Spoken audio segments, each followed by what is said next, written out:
Our necromancer hero wakes up though, fully refreshed and feeling like he is a tourist on vacation. He remembers the guard's advice and heads straight to the bounty board to earn more money for some new gear. The head blacksmith yells and gives our hero the lowdown of a post looking for a blacksmith intern. He accepts and registers to sign up. After heading back to the head blacksmith, the blade crafter begins teaching our hero the basics. The hero's video game HUD prompts that he has learned the blacksmithing skill. This HUD also system allows him to learn skills 100 times faster than the average person. That's OP. He anxiously began forging his first weapon. Success!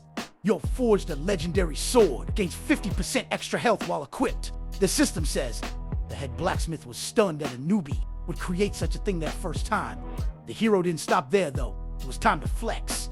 The little homie continues to forge and creates 5 more legendary weapons just as easily as the first time. Oh, success! Success, success, success, success, success. 5 more legendary weapons. The blacksmith gives him 500 gold for each and even let him keep one for himself for the free ski. The hero asks where he could cop potions and is told the alchemy guild. Feeling like he was that guy, he heads over and enters the building. He is amazed at how tight the interior was.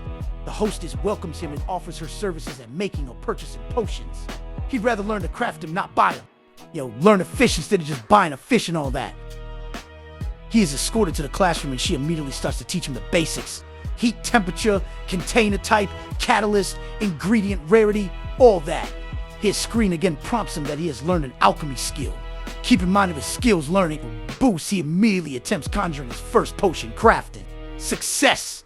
You have crafted a high-grade healing potion. The instructor is both shocked and happy at witnessing a genius. Alchemist prodigy in her presence. A random student in the back screams out, "Let him cook!" Success, success, success, success, success. The instructor's mind is blown. Our hero brews up 5 more high-grade pots like he was making Kool-Aid. The hero then offers gold, but the instructor only asks for 2 of the 6 potions to further study. Unless him keeps them, that's a deal, seeing as these potions of this grade can sell for a stack. He bids his farewells for the time being and heads out. Back to the bounty board, feeling more confident than ever. His one task to rid a dungeon area of a dangerous beast that has been ransacking nearby towns. He wants that smoke. He takes and heads straight to the dungeon entrance. So our hero checks his stats on his video game HUD to see that he is level 13 and close to leveling up. At level 15, he will unlock a new ability, but it isn't showing what it is yet. He ventures in. It smells of mold and mildew. Remains of foreign adventures are everywhere. That's perfect. With those remains, he summons 10 skeletons and ordies, them to scout the area.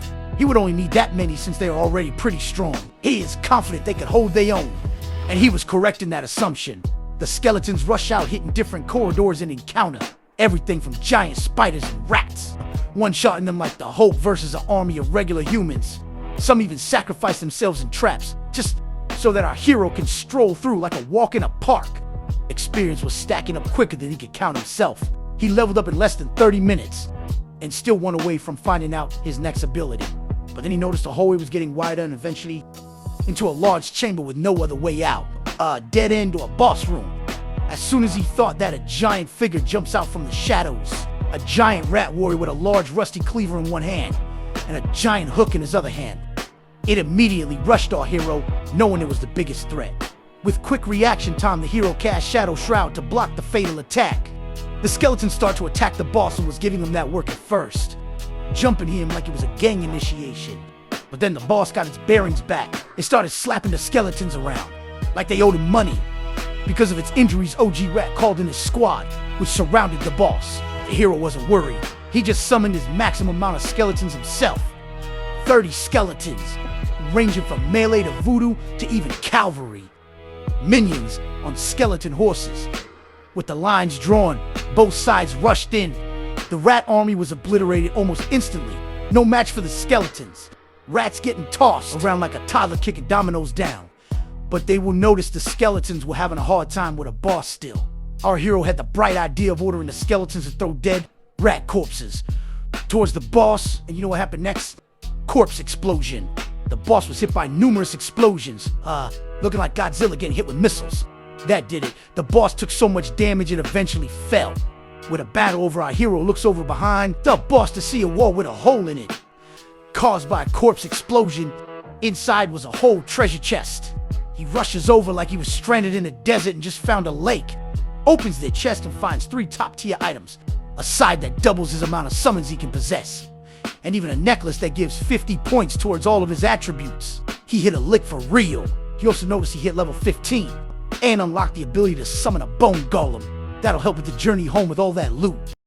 The hero hits back to Melanonia with a big grin on his face and his skeleton minions, carrying all the loot that day got from that dungeon. Over there feeling like Nessa. The villagers watched as he brought in loads of bags, not knowing what was in them, except for the few who seen how he could hunt from the Traders Guild. They greeted our hero once he arrived at the guild and swiftly directed him to the depository, knowing that he had a nice haul and wanted to unload. The skeletal minions started dumping all the monster parts into the area. The smell of rats, spiders, and other random monster parts filled the air, but the smell didn't bother the employees. They were used to it already. They immediately got to work sorting through the pile so that they could figure out the hero's payment. It took close to 20 employees with a mountain so huge. Wow, that was going on. The hero talks to the guild prospector and hands her the hook from the giant rat monster. Confused at first glance, she takes the hook, and then realizing where it had came from, a tear of joy ran down her cheek. She got a bit emotional because she knew the monster that ransacked her family's town was defeated and that the revenge was complete. C then admits that she is the one that posted the bounty.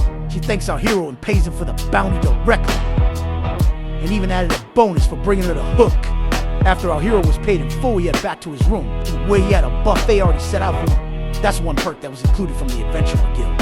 He gleefully started grubbing until his belly was nice and tight. He even dozed off at the table after getting the ice. Liking my story so far? Good. Like, follow, and subscribe.